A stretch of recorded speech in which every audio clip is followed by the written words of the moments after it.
really thought about what it takes to build a massive financial empire. And what if it was built on this idea of absolute total truth? What might the real cost be? Today, we're doing a deep dive into that very world, the world of Ray Dalio and Bridgewater Associates. We're mostly drawing on Rob Copeland's book, The Fund, which really peeled back the curtain. Yeah, it's fascinating. Dalio, self-made billionaire, started out as a golf caddy, builds Bridgewater into the biggest hedge fund on the planet, and he did it using this very unique philosophy called principles.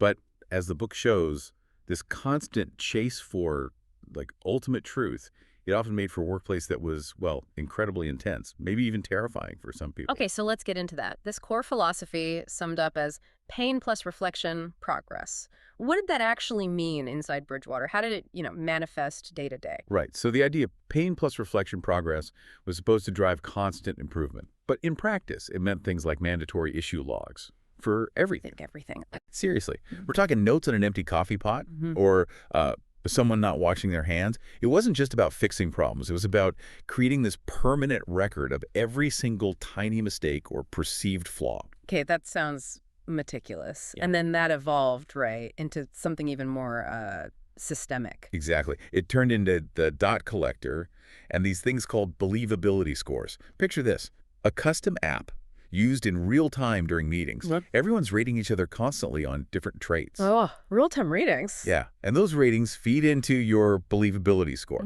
which basically determined how much weight your opinions carried. It was a constantly shifting rank. There's this infamous example, right? A senior exec, Katina Stefanova, she apparently had this emotional meltdown during what sounds like an interrogation. It was recorded, and then Dalio himself supposedly edited it into a training video. Yeah. The title, you guessed it, Pain plus Reflection, Progress. They showed it to new hires. Seriously, as a training tool. Yep.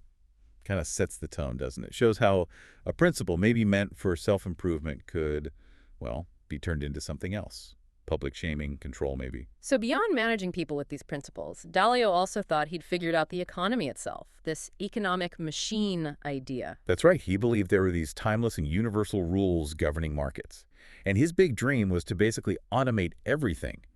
His management principles, his investment rules into software. Pre-OS, right, the principles operating system. Exactly, pre-OS. He wanted this perfect, machine-driven meritocracy where the software made the calls. But how well did that work? Did the machine actually, crack the code? Well, that's where the vision hit some hard realities. Yeah. There's a story where historian Niall Ferguson questioned Dalio's economic model.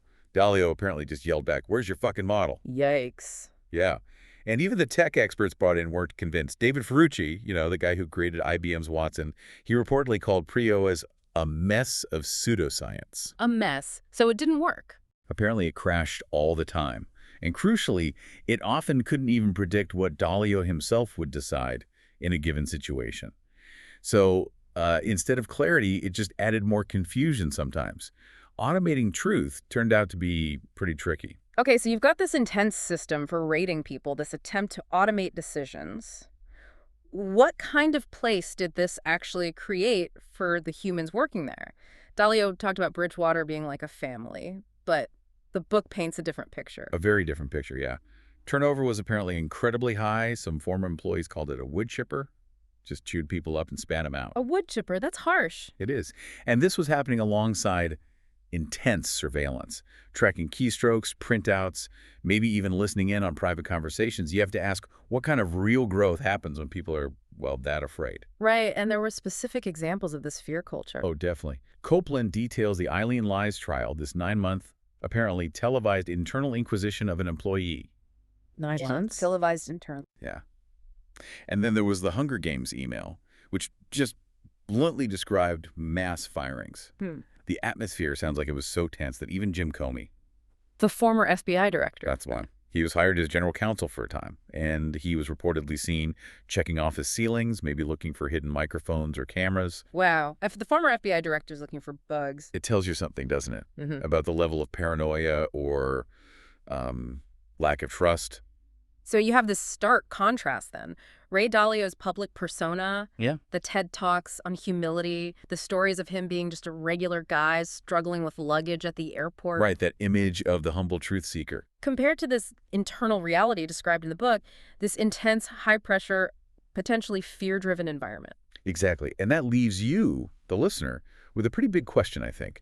When an organization says it's all about truth at all costs, about getting over your ego, but then you hear about suppressing dissent, controlling narratives, instilling fear, what does that word truth even mean anymore in that context? Yeah. What's the real cost of that kind of extreme transparency? Not just for the people inside, but for the integrity of the whole enterprise.